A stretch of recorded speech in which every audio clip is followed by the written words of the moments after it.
Trade ইউনিয়নটা Bangladesh সরকারের registration কিন্তু একটি প্রতিষ্ঠান। এই ট্রেড ইউনিয়নের মাধ্যমেই মূলত শ্রমিক আন্দোলন পরিচালিত হয়। পৃথিবীর উন্নত দেশগুলোতে ট্রেড ইউনিয়ন নেতৃবৃন্দকে সরকার পরিচালনায় অংশীদারিত্ব দেওয়া হয়, কিন্তু দুঃখ এবং পরিতাপের বিষয় হচ্ছে বাংলাদেশে রাষ্ট্র শ্রম অধিদপ্তর যাতে করে ট্রেড ইউনিয়ন করতে না পারে সেজন্য নানা কলা কৌশল প্রয়োগ করে। কি বলেন, ঠিক কিনা? অথচ ইংল্যান্ডে এখন ক্ষমতায় কারা আছে জানেন? হ্যাঁ, লেবার পার্টি।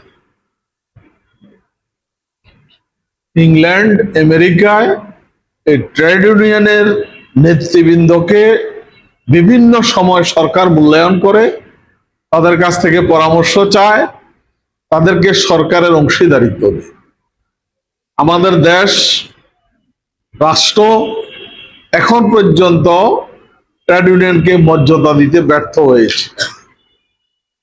বাংলাদেশ শ্রমিক কল্যাণ ফেডারেশন এই ট্রেড ইউনিয়ন আন্দোলনের মাধ্যমে এই প্রান্তিক জনগোষ্ঠী প্রতিটি ট্রেডের শ্রমিকের দোরগোড়ায় পৌঁছতে চায়। সেজন্য আমরা এই ট্রেড ইউনিয়ন বৃদ্ধি করার ট্রেড ইউনিয়নের এই কর্মসূচি শ্রমিক কল্যাণ ফেডারেশন হাতে নিয়েছে। আলহামদুলিল্লাহ, আপনারা জেনে খুশি হবেন, বাংলাদেশে সর্বোচ্চ 1060টি ট্রেড ইউনিয়ন আমাদের শ্রমিক কল্যাণ ফেডারেশনে অনুমোদিত আছে।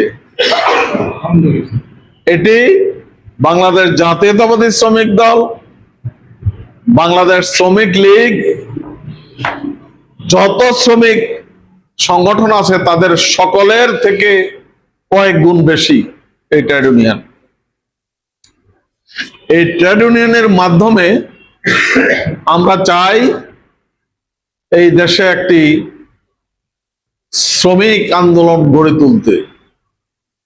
এই জন্য ট্রেড ইউনিয়ন গুলোকে সুন্দর সুষ্ঠুভাবে রাষ্ট্রের বিধি নীতিমালা অনুযায়ী পরিচালনার জন্য এই ট্রেড ইউনিয়ন সাংগঠনিক পক্ষ আজকের এই সমাবেশ।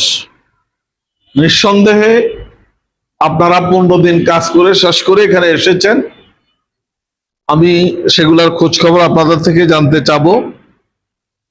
আর পরবর্তীতে আপনাদের যদি কোনো প্রশ্ন জিজ্ঞাসা থাকে সেটারও আমরা উত্তর দেব। মোট কথা সেটি হচ্ছে এই দেশের শ্রমিক মেহনতি মানুষের অধিকার নিশ্চিত করার জন্য বাংলাদেশ শ্রমিক কল্যাণ ফেডারেশন ট্রেড ইউনিয়ন আন্দোলনকে জোরদার করতে চায় এবং এই ট্রেড ইউনিয়ন আন্দোলনের মাধ্যমে এই দেশের শ্রমজীবী মেহনতি মানুষের ন্যায্য প্রাপ্য আমরা আদায় করতে চাই। সেজন্য আপনাদেরকে এই ট্রেড ইউনিয়নের মাধ্যমে মাঠে ময়দানে ভূমিকা রাখতে হবে।